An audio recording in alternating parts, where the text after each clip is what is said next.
اهلا اهلا، ازيكم عاملين ايه؟ يا رب تكونوا بخير. تعالوا نعمل سندوتشات الشاورما السوري.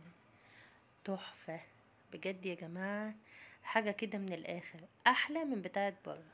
والله اقسم بالله طالعة احلى من بتاعة بره. انا مش قادرة اقول لكم طالعة جميلة قد ايه. خطواتها سهلة وبسيطة، بس ركزوا معايا في الخطوات. وعايزه اقول لكم حاجه كده من الاخر، ما تاكلهاش من بره، اعملها في البيت. يلا نبتدي الفيديو كده مع بعض بسرعه ونشوف عملنا ايه النهارده. اهم حاجه في الوصفه دي تتبيله الفراخ. تتبيله الفراخ صح هتطلع معاكي الوصفه صح. وهتعملي العيش، انا جبت لكم طريقه العيش تحفه، سهله وبسيطه جدا جدا. في الاول هنا انا زي ما انا قلت لكم تتبيله الفراخ يا جماعه، لازم تتبلي الفراخ بتتبيله صح، تتبيله الشاورما علشان تطلع حلوه جدا منك. انا جربت طرق كتير لتتبيله الشاورما، اقسم بالله انا ما لقيت احلى من التتبيله دي. بتطلع خطير على فكره، ممكن تتبليها تعملي الفراخ وتحطي جنبها رز، تحفه برضه. التتبيله بتاعتي النهارده تتبيله مميزه وسهله وبسيطه، واي حد ممكن يعملها، مش هتاخد في ايدك اي وقت. اهم حاجه بتقطعي الفراخ شرايح رفيعه، زي ما انا وريتك اهو. لو مش عارفه تقطعي شرايح رفيعه ممكن تخلي بتاع الفراخ يقطعها. طبعا غسلتيها كويس ونقعتيها وعملت كل التفاصيل. اهم حاجه تحطي معلقه الفلفل الصغنونه اللي انا حطيتها دي تقريبا يعادل كيلو ونص فراخ. تمام، كيلو ونص صدور بانيه. حطيت معايا زبدايه كبيره، تتبيلة الشاورما السوري اللي بتتباع سواء كنور او ماجي، الاتنين قرب من بعض. هتحطيها مع الزبداية وخلاص، على كده هتقلبي. ولا هتحتاجي تحطي ملح، ولا هتحتاجي تحطي شطة، ولا هتحتاجي تحطي توم باودر بصل باودر، مفيش الكلام ده كله. تحفة. تبلتها وعينتها في التلاجة لتاني يوم. طبعا انا مش عايزة اقول لكم لما الاكل بيتعمل في التلاجة بالتتبيلة بتبقى رهيبة قد ايه. وركنتها على جنب بقى كده وخلصت منها.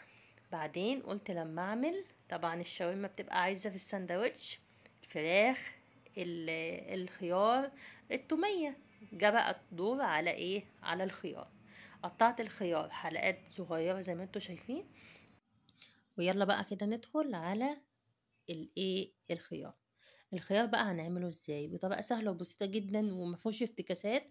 وانا جربت برضه وصفات كتير والوصفه دي تحفه تحفه تحفه واضمنها. هتحطي معلقه شطه صغيره، معلقه كمون صغير، معلقه حبه البركه صغيره.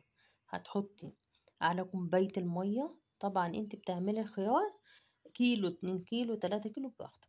هتحطي على كوبايه الميه المغليه معلقتين كبار من الملح. انا هنا حاطه 3 كوبايات ميه عليهم 6 معالق ملح. الطريقه دي سهله وبسيطه وبجد يا جماعه تحفه. ده خيار سريع، هتحطيه كده اهو. وطبعا هتسيبيه، انت ممكن تاكلي بعديه على طول، يعني ممكن تبداي تاكلي فيه يعني عملتيه الصبح تاكلي بيه على الغدا، يعني بيبقى بيستوي خلاص. خلصتي اكل منه اول ما فتحتيه خلاص تاني على طول في التلاجة. كده الخيار عملناه وحطيناه على جنب. تعالوا بقى التومية، من أجمل الطرق اللي أنا أقولها لك. هتحطي كوباية المية عليها معلقتين بس نشا. ليه بقى؟ لأن هي لما بتتحط في التلاجة خدي بالك بتبقى عاملة زي الجلد كده، بتبقى ماسكة، ونقول هي عاملة كده ليه وتقعدي تقلبي فيها جامد جامد. لا، دي طلعت من التلاجة أقسم بالله يا دوبك أنا قلبتها بس كده تقليبة فظيعة يا جماعة. هنحط النشا، هنحط معاها معلقة توم صغيرة، وهتقلبيها كويس كويس على البوتاجاز لحد ما تمسك مع بعضها. وعليه كمان 6 معالق مايونيز، انا هنا عاملة كمية كبيرة.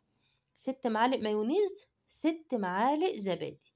ممكن تحطي، اكتبلك في صندوق الوصف المقادير بتاعت الكمية الصغيرة، ومعلقتين خل. هي طلعت مني كمية كبيرة، وهوريها لكم برضه في آخر المقطع ده. معلش بقى سامحوني على اللخبطة اللي حصلت. أنا كنت قلت الهاند بلندر هيقضي الكوباية بتاعته بس هي ما قضتش يعني التومية كوباية مية عليها معلقتين بس نشا ومعلقة توم صغيرة. تحط التوم مع السخن كده يعني ايه احسن، لان بيبقى طعم التوم لاذع، يعني التوم لما بيتحط كده في الخلاط على طول بيبقى لاذع. هتقلبها كويس كويس لحد ما تتجانس مع بعضها وتمسك في بعضها. هتحط 6 معالق مايونيز، 6 معالق زبادي، المايونيز قد الزبادي يا جماعة. هتحطيهم في الخلاط، ومعانا كمان كوباية زيت، كوباية الزيت دي مادة الربط بتاعتك، وهتخلصيها وهتحطيها في التلاجة. طيب طلعت من التلاجة مش هتلاقيها يعني ما جامدة، يعني أنا لما بزود النشا بتطلع أقسم بالله من التلاجة مرة مني ماسكة كده جامدة بطريقة بشعة وحشة جدا. فالطريقة دي تحفة تحفة تحفة. هتطلعها من التلاجة هتحسي ليها يعني ماسكة سنة كده، هتقلبها بالمعلقة هترجع تاني كريمية كده. اقسم بالله الطريقه دي ناجحه 1000000%، وانا كمان هكتبها لكم في صندوق الوصف. يلا بقى بينا نعمل العيش. كده الخطوات سهله اهو. هتجيبي كيلو دقيق اللي هو 4 كوبايات دقيق، عليهم معلقه ملح صغيره، معلقه سكر كبيره. معانا المقادير بتاعتنا دي مظبوطه جدا، ومعايا كوبايه ونص ميه. طبعا الدقيق بتاعي غير الدقيق بتاعي، ممكن تحتاجي شويه ميه، ابقي حطي شويه ميه معاكي. اهم حاجه توصلي العجينه طريه ما بتلزقش، زي اللي انت هتشوفيها دي تبقى طريه ما بتلزقش. يعني كوبايه ونص ميه، ممكن الميه تزوديها شويه، بس طبعا مش هتحطي كوبايه تانية، لا طبعا. 4 كوبايات دقيق عليهم كوبايه ونص ميه، وطبعا من الحنفيه عادي. معلقه سكر كبيره ومعلقه ملح صغير، وبس كده. هتقعدي تقلبي فيها او معلش تعجني فيها لحد ما تتجانس مع بعضها. هي بتاخد تقريبا 10 دقايق ربع ساعة طبعا بإيدك. طبعا لو عندك العجان ادعولي يا رب اشتريه، هتبقى أسهل بكتير. 10 دقايق ربع ساعة هتتجانس معاكي وهتبقى فظيعة فظيعة يا جماعة.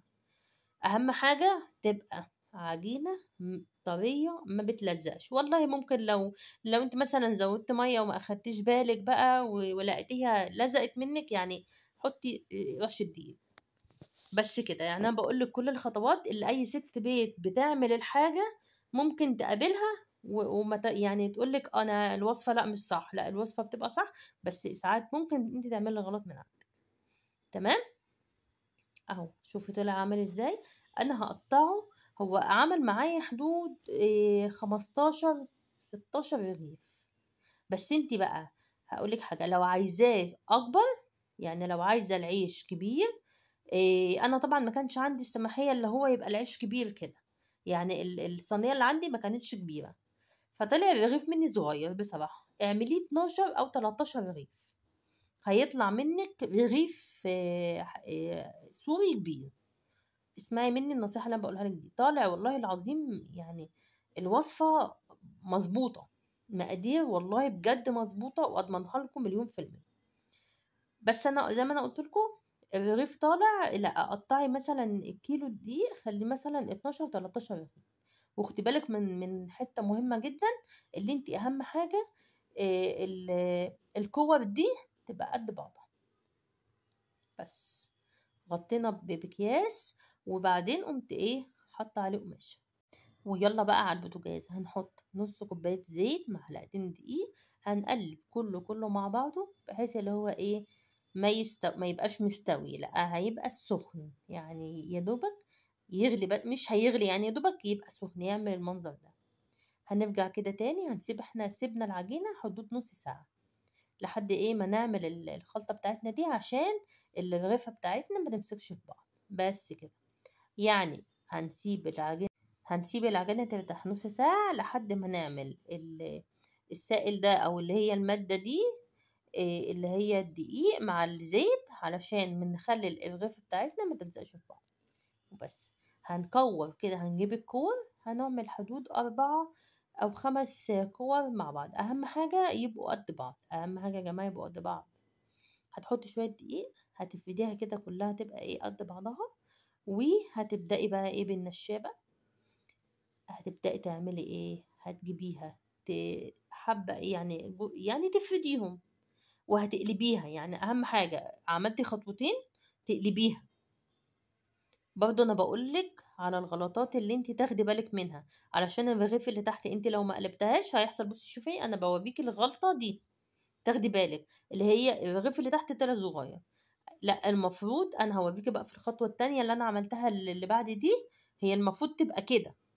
انت فتيه كويس، تخليه رفيع رقيق جدا، يعني ايه، يبقى تقعدي تفرديه لحد ما يبقى سمكه يعني قليل قوي قوي قوي. واخدته، ما عنديش طبعا المقلايه الكبيره اللي هي بتاعه العيش، اعملي في اي حاجه. قلبت صينيه، وطيت البوتاجاز عليها خالص وسبته، قلبته كده اهو. شفتوا طلع عامل ازاي؟ بالراحه خالص، بالراحه، ما يعني بس خدي بالك ما تسيبوش ينشف جامد، لان لو نشف العيش هيبقى ناشف منك. طبعا وانت بتعملي الخطوه دي بسرعه تكوني محضره قماشه حطها عندك على الرخامه عشان تطلعي الارغفه دي عليه. بصي طالع عامل ازاي، وهمي وهمي وهمي. بصوا بقى التانية اهو، اهي بصي كله قد بعضه. تحطي المادة اللي هي اللي بالفرشة كده، الزيت مع الدقيق اللي انا عملناه، وبعدين تحطيهم على بعض كده واحدة واحدة بالراحة خالص. شوفوا قد بعض ازاي، دي الخطوة اللي انا عايزة كنت اوريها لكم، واحدة واحدة كده بالراحة خالص كده اهو. تعملي الكور قد بعضها، وبعدين هتمسكي النشابة تعملي خطوة اللي انت هتفرديه اول كده بايديك حبة، يعني ايه، تظبطيه وتقلبيه على الجهة التانية، علشان انت لما بتعملي فوق تحت بيكش، لا، تعملي حبة فوق وحبة تحت، بحيث اللي ايه يظبط معاكي، ما يبقاش الرغيف اللي فوق كبير والرغيف اللي تحت صغير. تقعدي بقى تفردي بالنشابة كويس كده لحد لما كله يتفرد ويبقى سمكه رفيع جدا جدا. طبعا انت محضرة، شوفوا انا حطيت القماشة اهي. طبعا انت افوطة، طبعا انت محضرة عندك البوتاجاز على نار هادية خالص، الصينية بتاعتك. تمام، سهل جدا اهو، مفيش اي مشكلة، الموضوع بسيط. بس احنا والله اللي بنصعب علينا المواضيع. حطيتها تاني على البوتاجاز اهي.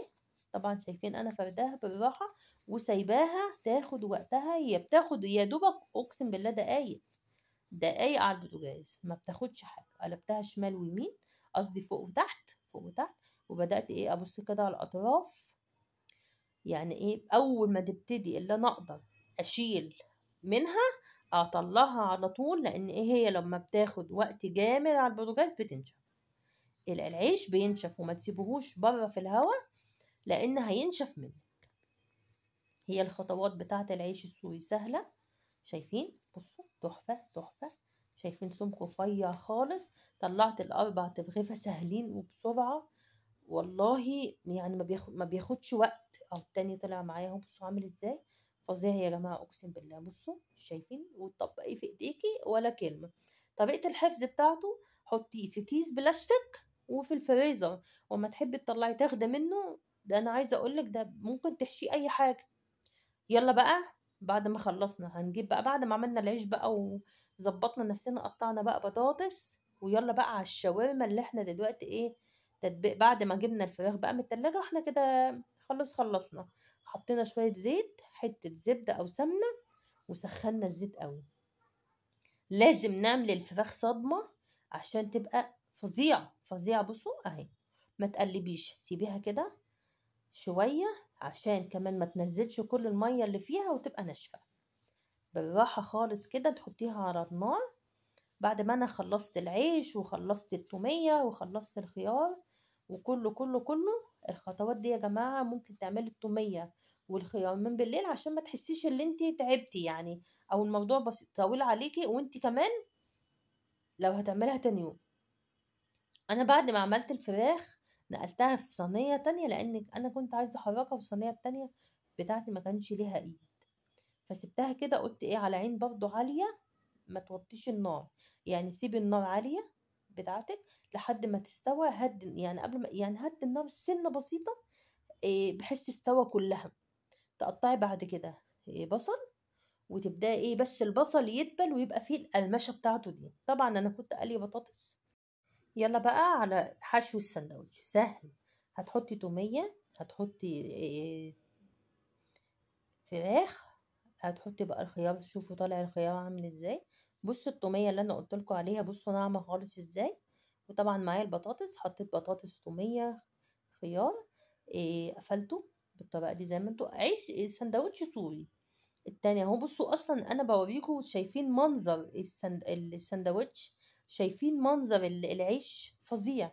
العيش ده والله ممكن تحشي فيه سجق، تحطي فيه اي حاجة، تحطي فيه لحمة، تحطي فيه اي حاجة. يعني انت لو عملتي العيش ده في البيت وحطيتيه في الفريزر هيبقى عندك سهل في اي وقت ممكن ايه تعمليه. طبعا انا ما عنديش جريل على البوتاجاز، ففكرت انا كنت نفسي بقى اعمل الخطوط اللي فيه دي. فقمت جايبه الشوايه دي، بصراحه انا لقيت فيها الخطوط دي، فقلت يلا بقى ايه اعمل طريقه جديده، وبرضه طلعت والله جميله. حبيت اعمل الخطوط دي، بصوا عامله ازاي، ونفعت بقى ايه اللي انا فضلت سايباه على الجنب ده وعلى الجنب ده ومن الجوانب الرفيعه لحد ما ظبط جدا.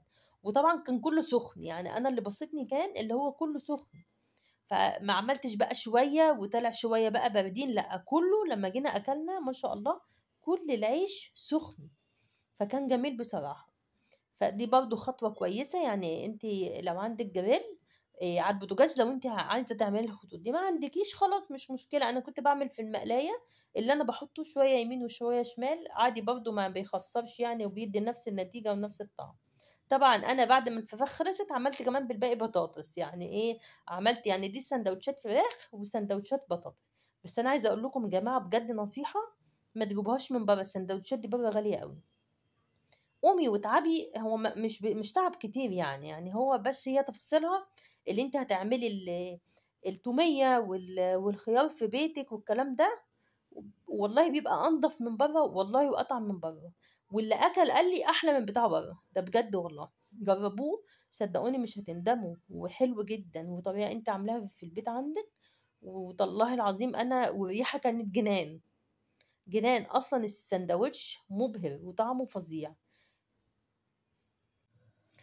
تعبت بقى انا في الفيديو ده جامد والله عشان اطلعه لكم بالنتيجه دي. يلا بقى اعملوا لي لايك وشير وسبسكرايب عشان يوصل لكم كل جديد مع مطبخ ست هانم. يا رب يكون الفيديو عجبكم. مع